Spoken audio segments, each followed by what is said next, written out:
Welcome to Sitcom Showdown, a podcast that reviews classic sitcom episodes and inducts them into our very own Hall of Fame. As usual, one of us has chosen a sitcom episode and the other guy has no idea what it's going to be. Will they already know it? Will they love it? Can they be convinced that it's worthy? Let's find out on Sitcom Showdown. Hello, welcome back to Sitcom Showdown. It's Jeffers here, and Steve's with me. Hello. And it's my turn this time. It is your turn. But before you do... Oh, okay, right, yes. We got some more feedback. So we heard from the great British sitcom.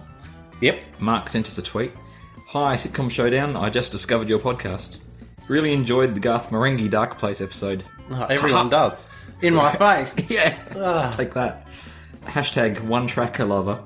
Is it One Tracker Lover or One Track Lover? Anyway, he's referring to the song in another Garth Marenghi episode, but he's saying that song alone deserves to be inducted into the Hall of Fame.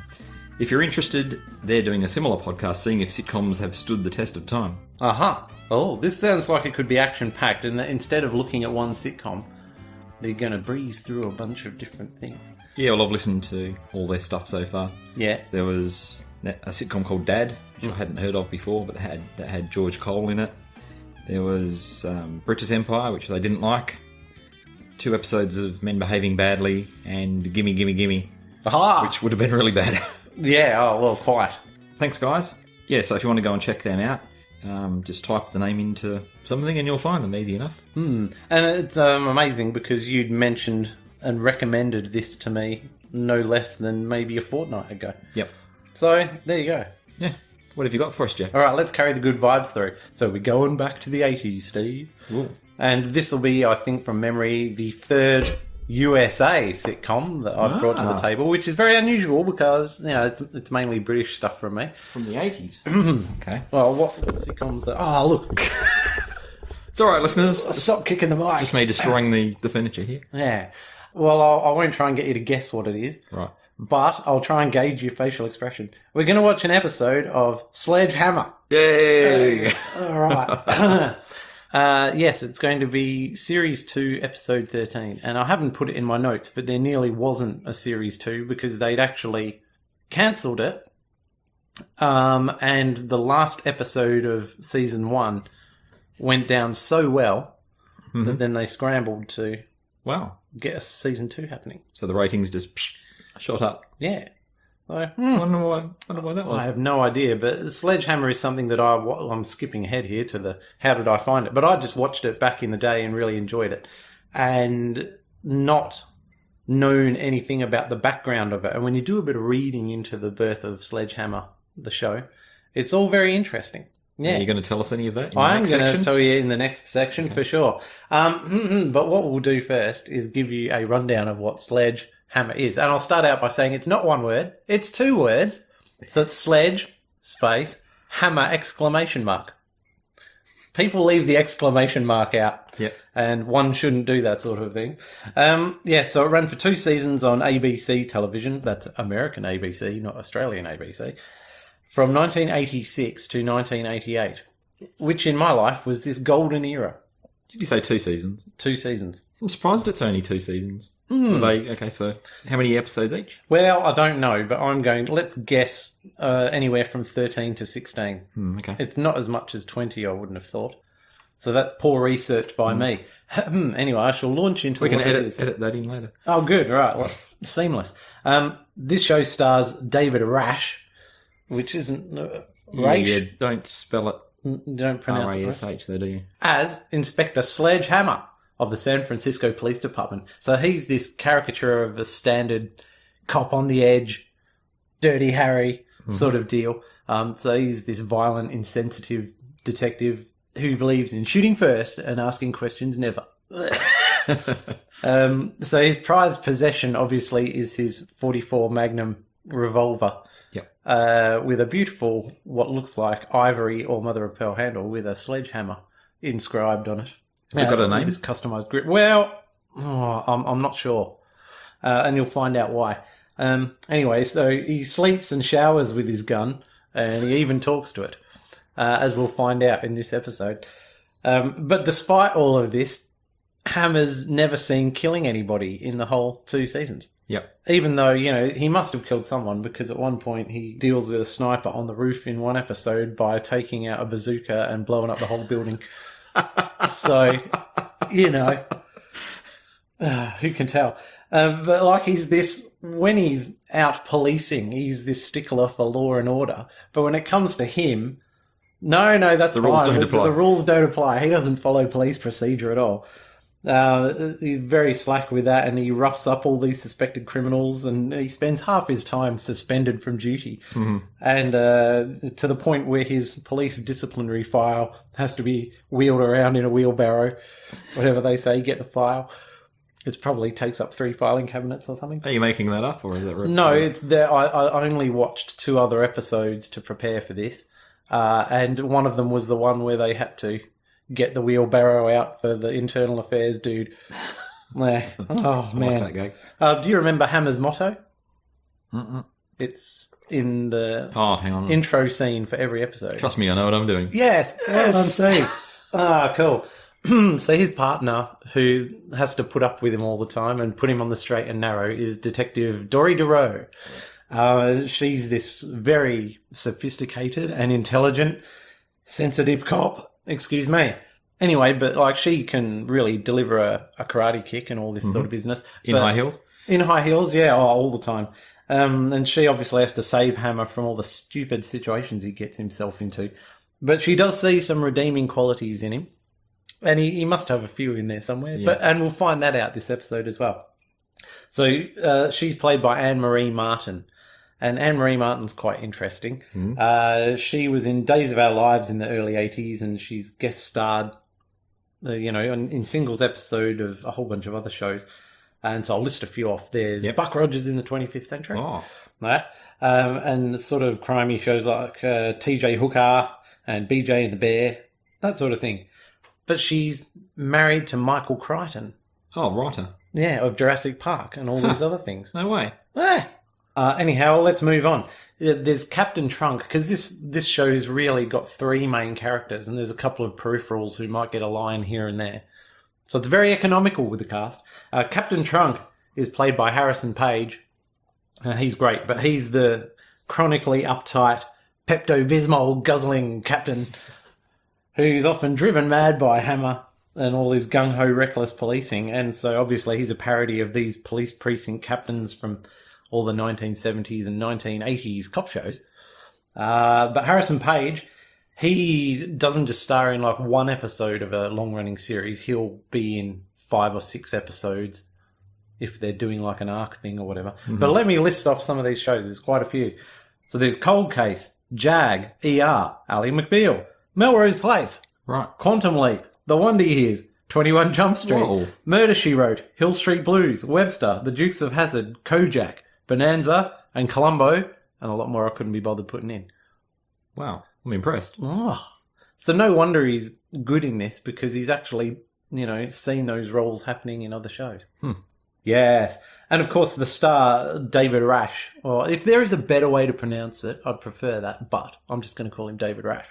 Now, he doesn't appear, when you look at his IMDb, to have done very much TV and film, or if he's done quite a few films, they're very minor roles, but he was picked because he's sort of a stagey actor. Right.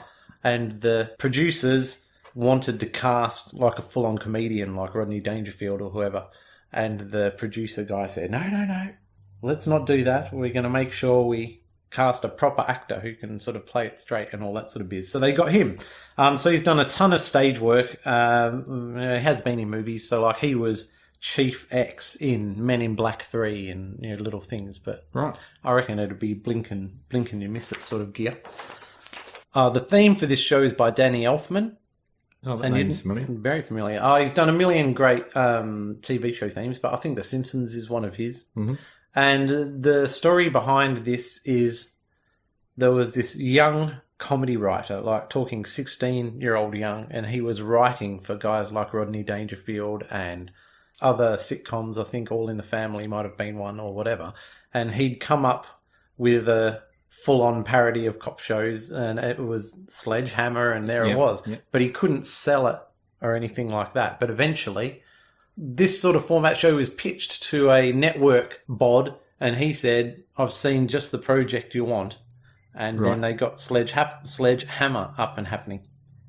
So they put the producer together with this writer guy? Is that how it... Okay. Yeah. So there you go. Did he write... Well, he wouldn't have written all the episodes, though, surely. No. I didn't look into how many he wrote or how involved he was, but yeah, he came up with Sledgehammer at the age of 16. Wow, that's impressive. Yeah, it is a bit. So with all that said, shall we zip off and watch this? Yeah. And come back? All right.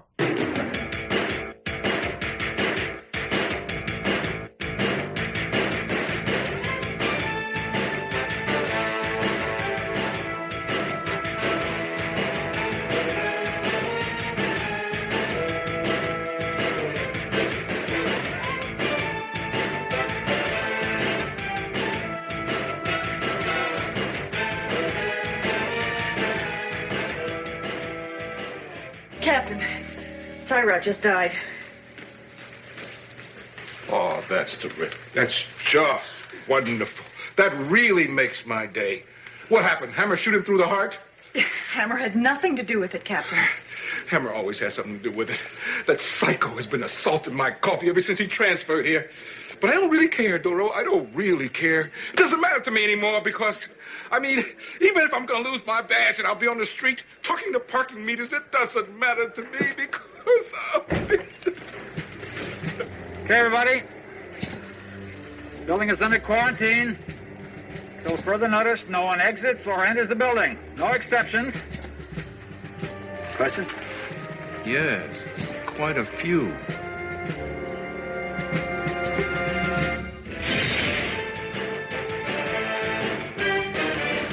All right, and we've just finished watching Sledgehammer, the episode They Call Me Mr. Trunk, which is Series 2, Episode 13.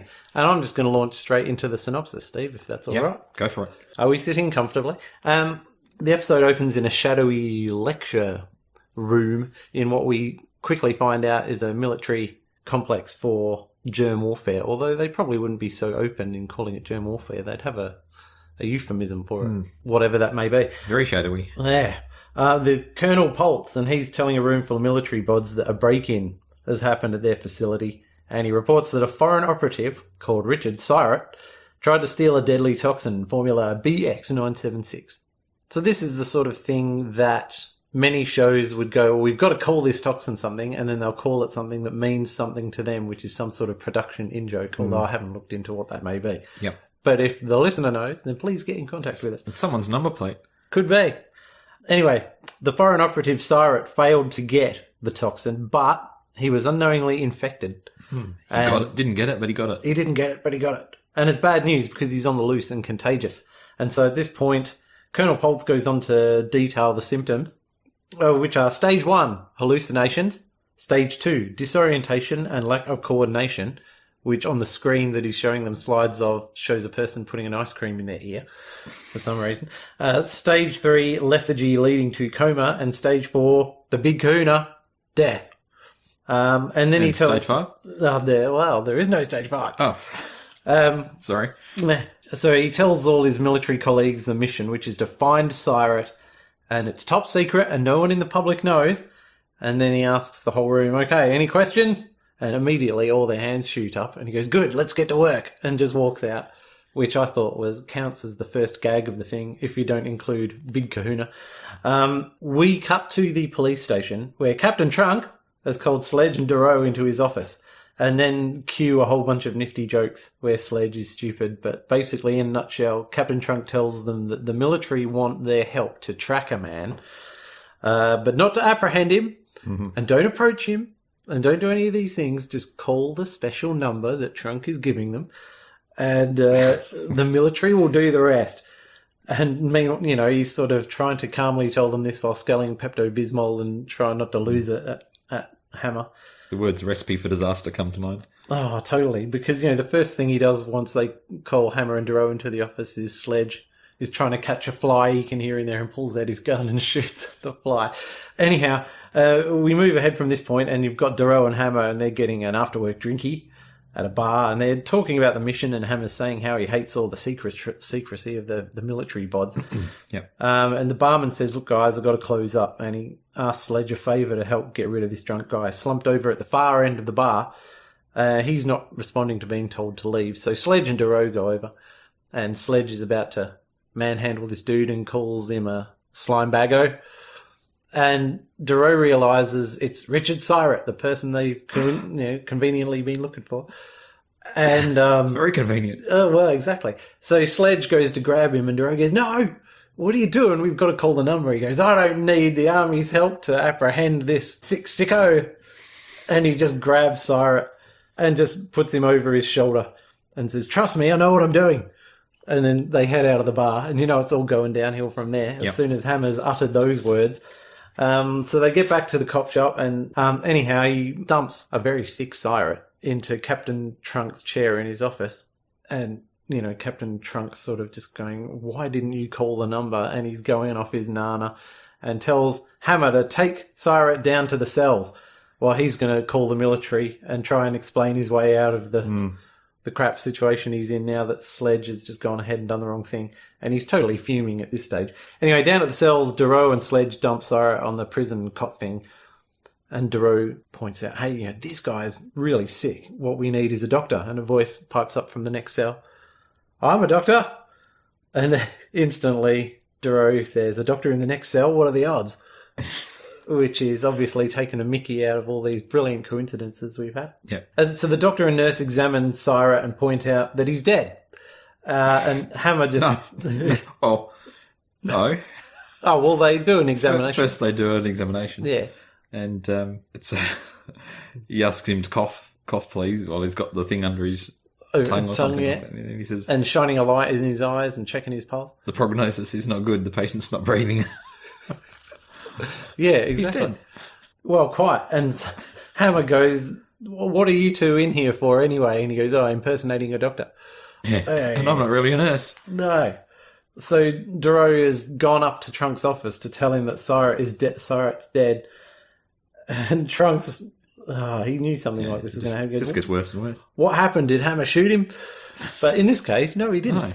No. So at which point the Colonel walks in, who we saw in the opening scene, and he's covered in this big hazmat suit, and he's slinging a machine gun over his arm. Yeah. And, yes. And he says to Captain Trunk, call me Mike. So he's obviously trying to calm the situation down.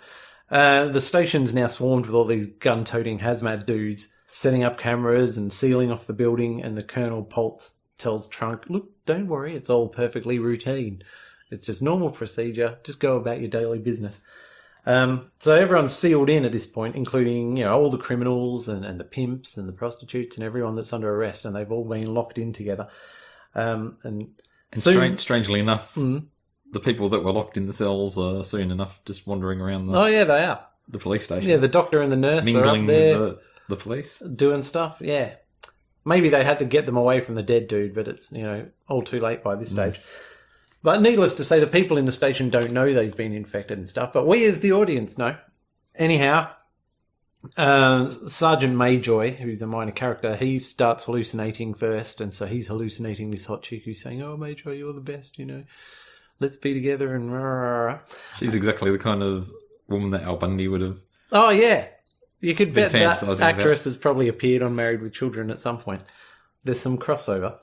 And then Officer Danley, she's hallucinating that she's this great ballerina. And so we see her hallucination, which is her dancing around in this beautiful white room and wearing a pink tutu, and the whole works. But then we see the office and she's just dancing around, and then she does a spin and falls on the floor. Yeah, she becomes disorientated. Oh, yes. Oh, no, they're moving into stage 3. Or stage 2. Anyway, where was I? Right, so... Where were you? She falls out, and Duro is the next that we move on to. She starts making chimpanzee noises and then climbs up on the desk. And then we see that she's gone into a Jane of the Jungle hallucination and is swinging about and then tries to wrestle a tiger. And then we cut to the office and see her falling off the desk. Yes, so stage 1's definitely kicked in. And the bit of the footage of the tiger's got a fence behind it. Yeah. It's obviously stock footage shot in an enclosure of some sort. Glorious production. Other people are doing all this random weird stuff. So there's a guy cutting off all his hair and other various things. And Captain Trunk's just wandering around trying to make sense of what on earth's happening to everyone and why they all acting so weird. And he finds Hammer, who's just sitting there staring at his gun, and he thinks, oh, that's all perfectly normal for Hammer. He goes, thank God you're acting normal, Hammer. And we find out the Sledge is actually hallucinating, that his gun is talking to him. And his gun's opening line is, trust me, you know what you're doing. And it's just, it's a beautiful thing. And Sledge is so blissfully happy at this development because his gun's talking to him. He's waited his whole life for his gun to talk to him. And its little muzzle lips are moving at him. Hey, I'm talking to you. You talking to me? Yeah, I'm talking to you. It's fantastic. Anyhow, Trunks had enough at this point, and he calls up Colonel Poltz for answers, and he's saying, I've got a station full of crazies here. Has this got anything to do with Siret? And obviously he's twigged there's some sort of contagion happening, but the Colonel denies everything, and he hangs up. And Colonel Poltz then tells his troops that the quarantined civilians are in stage 1, and they'll be dead in a matter of hours. Uh-oh. Boy. This was the military's plan, was just to quarantine them off, keep them out of the way, and they'll all be dead soon enough. And we can just tidy it up and move on with life. Doesn't turn out that way, though, does it? No. Oh, look, spoilers. Meanwhile, everyone in the station has hit stage 2, lethargy or coma. And Hammer tells... Stage 3. Yeah, stage 2, though, that is. Disorientation, stage 2. Oh, is it? Okay, good. All right. Thank you for Keep your stages keeping straight, me please. to account. Right, okay. And Hammer tells Captain Trunk, and it didn't get a laugh out of you, but I love this bit, and Hammer's just lying back on the desk, and and he goes, Captain, I feel like my whole body's been hit by a shrapnel. I feel it's terrible. Can you, give me a massage? Which is the most un-Hammer-like thing to say in the whole world. Because I think if he was feeling okay, he'd quite enjoy being hit by shrapnel, because he's that sort of guy. And the newscast on the TV, suddenly we can hear that, and it confirms that the whole police station is quarantined and everyone inside's going to die. And Duro and Sledge, they feel quite defeated at this news. And they're resigned to their fate. But Trunk is all like, come on, people, we can find a solution to this. No one's going to save us but us.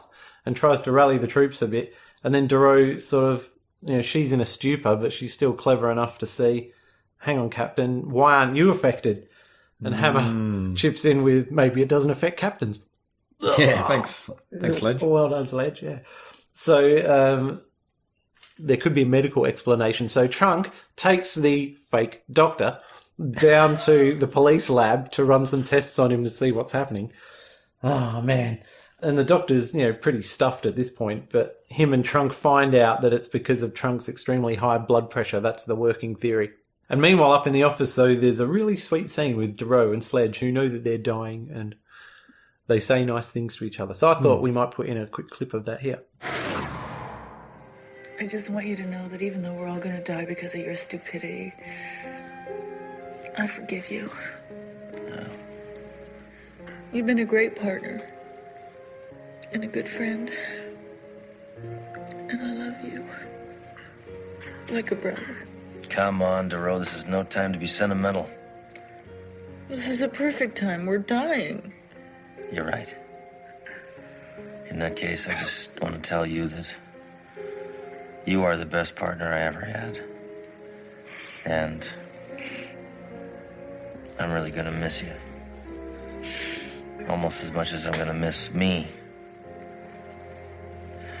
Ditto. Ditto, ditto, Duro. That's really sweet, Hammer. No. There you go. Trunk is rushing back in now that he knows the solution, and he tries to tell everyone, even though they're hardly listening, that they have to raise their blood pressure, and the only way to do that is get mad. And then he's trying to provoke people, and it's not really working, so he happens upon Sledge and provokes Sledge into fury by calling him a wimpy woman in pigtails. Yep. And enrages Duro by saying she's the dumbest cop going and a bimbo that he's wanted to bounce from here to Fresno. And they both get suitably riled up. And when they're finished punching the crap out of Captain Trunk...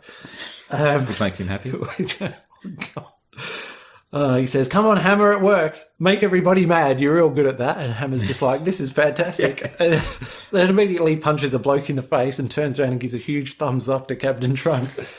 And DeRoe's going, this is completely bonkers. You're not supposed to knock him unconscious. Yeah. You're supposed to make him angry. Oh, dear. You're absolutely right. But Hammer, typical over the top.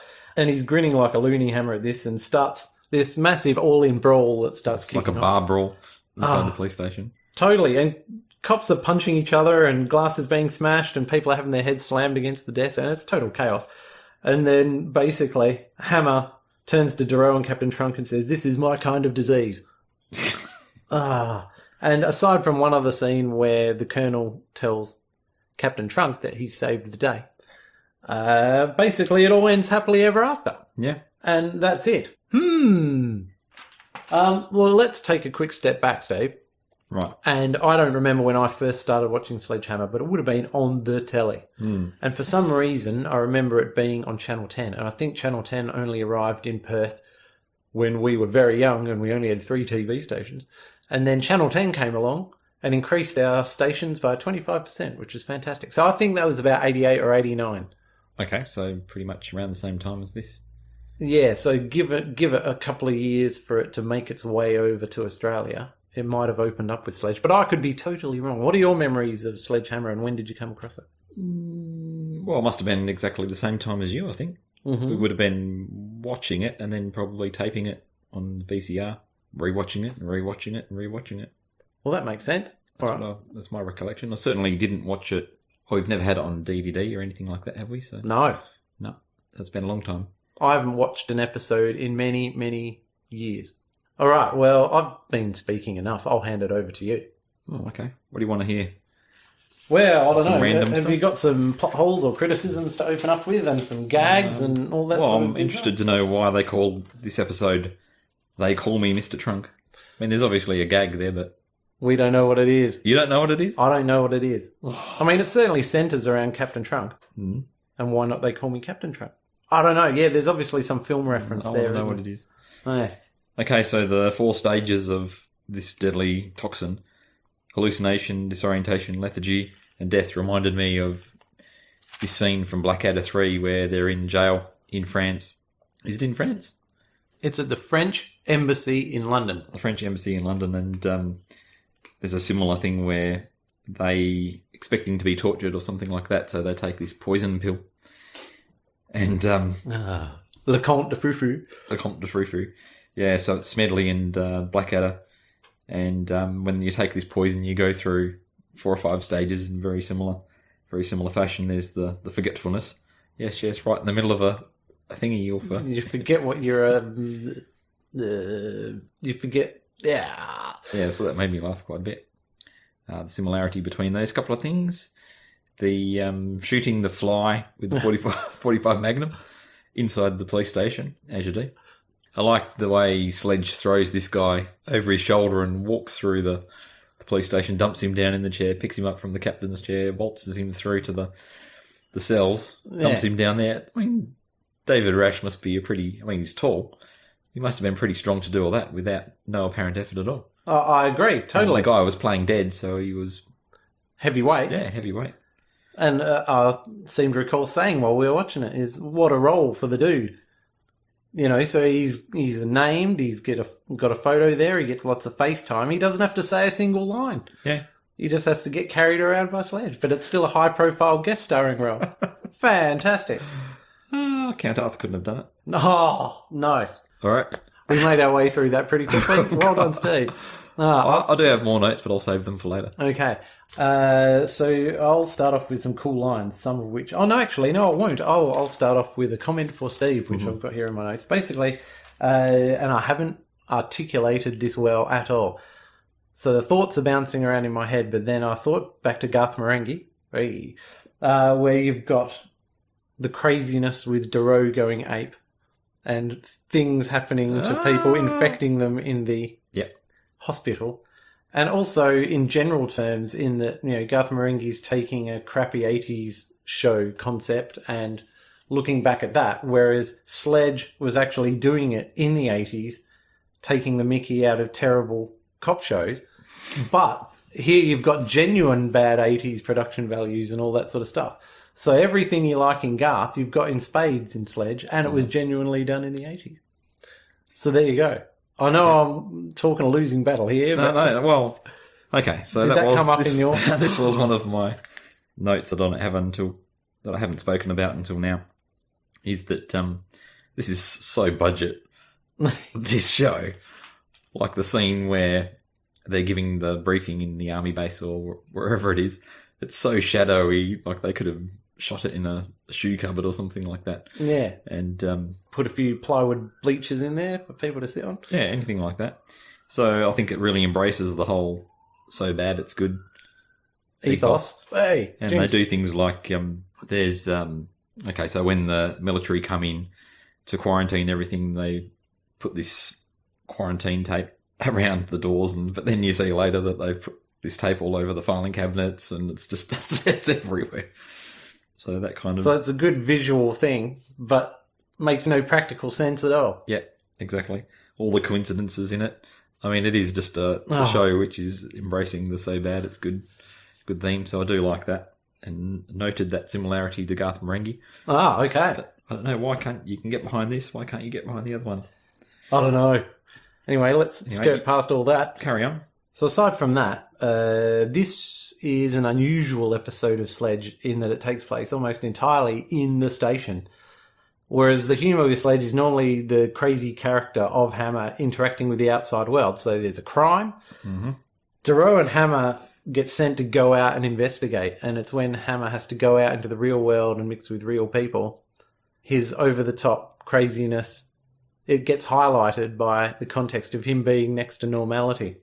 And so when he's talking to witnesses and suspects and all this sort of stuff, his personality and all the volatility really gets, it comes to the front with hilarious results because he's confrontational and violent and intolerant. He's got a really short fuse. But here, it's normal people, infected, I'll grant you, that bring all the chaos into Hammer's domain, into the station, and circumstances being what they are, when everything's topsy-turvy, he's suddenly this agreeable, cheerful, philosophical dude. Yep. And I've never seen him smile so much or be so nice. And, he asked Captain Trunk for, a massage. And, so it's not your standard Hammer episode. It's playing against type. It totally is. And it really works. But it's full of cool lines, so I'll run these by you. Yep. Starting with even something as pedestrian as the military briefing there. You've got this big, serious military guy, and he goes, "This stuff is not only deadly, it's darned economical," which I thought is good. I like that one. And then he's describing all the stages, and he goes, "Number 4, the big kahuna, death." And you don't expect military briefing dudes to say the big kahuna, so I thought that was nice. And then straight away you're into the office, and "Hammer, what are you doing?" And Hammer's shooting at the fly. And Hammer says, "Darn it, I just winged him," which is typical Sledge overreaction. But then, "Hammer, give me that gun so I can kill you." And Captain Trunk, man. And Captain Trunk, when he's written down the phone number to call, he goes to hand it to Hammer. And this is very subtle, you don't pick up on it, but he goes to hand it to Hammer and instantly thinks, that's the stupidest idea I've had. I'm going to give it to Duro because she's the responsible one. Yeah. And thank goodness he did, even though it made no difference in the end. Why would he? So there is some subtlety in there. There is when you go back and look for it. Trunk can't believe Sledge brought Syra in, and he said, "Hammer, you weren't supposed to bring him in. Why didn't you call the number?" And Hammer says, "I didn't have 20 cents. It's a toll-free, tortoise brain." And just Sledge talking to his gun. That's I'll get to that later on. Duro asking Sledge if he believes in the afterlife, and Sledge goes, "The afterlife? I don't even believe in life." And the closing line, "This is my kind of disease." That was brilliant. All classics. Yeah. And my favourite, Siret. What does he look like? And they've just shown him the photo of exactly what he looks like.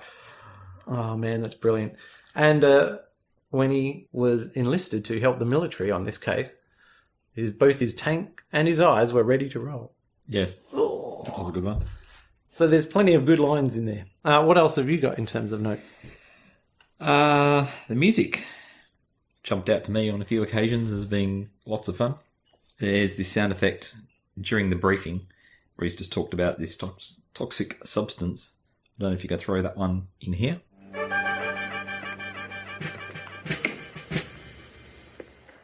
And then later on there's this military music Dun, dun, dun, dun, dun, dun, dun, When Trunk's rallying the troops. Yeah, that was really funny. I like, yeah. They're good with the music cues. The music just made me laugh. Oh, well, what was the thought that presumably for military use, this is being shot in a shell into the countryside or into a military base or something like that. I mean, wouldn't you have high blood pressure if you're being shot at with shells? Suddenly this massive shell got shot into your military compound? Absolutely. Or even if it's civilian, you know, if it's raining down shells on you.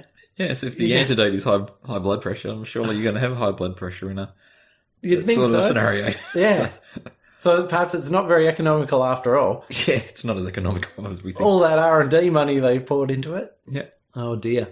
Anyway, I thought that was funny. Yeah. Yeah. I hadn't put that much thought into it, but you're absolutely right. We've reached the end of my notes. Okay, well, I'm going to launch into my closing comments. Okay, closing comment. My lad. So the crux of my thinking here is how memorable it was. So I wasn't going to do my usual thing and watch the entire run of a show to figure out which is the best one and do a list of pros and cons. I just thought, which one do I remember the best? Yep. And it was this one. So that was what helped make the choice. And I figure that's as valid a measure as any other. So what was it that stands out that I remember it so fondly? Well, I've already gone into lots of the reasons. Mm-hmm. But for me, I always think of the part when Sledge and his gun are finally having a conversation. So that's the thing that sticks in my mind. It's like a dream come true. It totally is. It's just like when the Doctor finally got to have a conversation with his TARDIS. It's lovely. Yeah.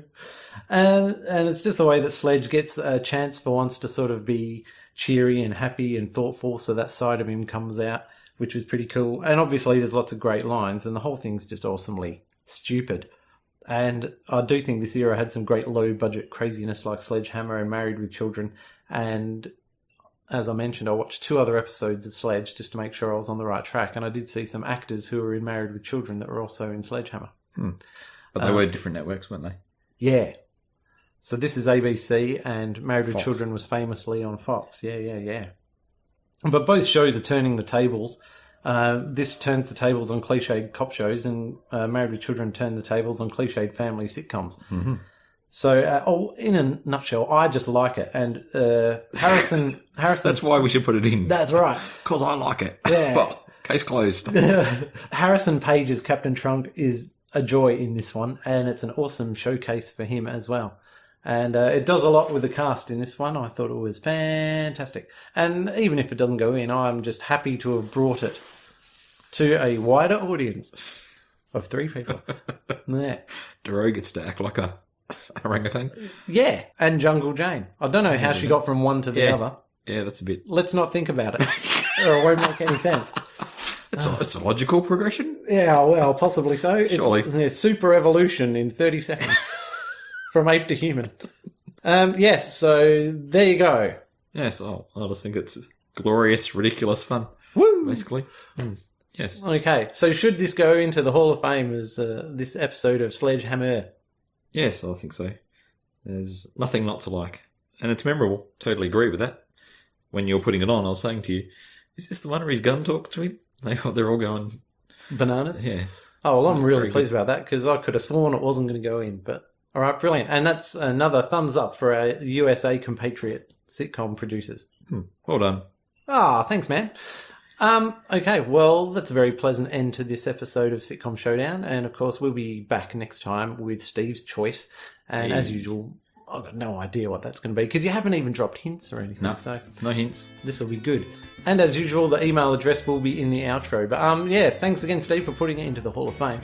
No problem. Thanks for bringing it. And we'll see you next time. Cheers. Bye.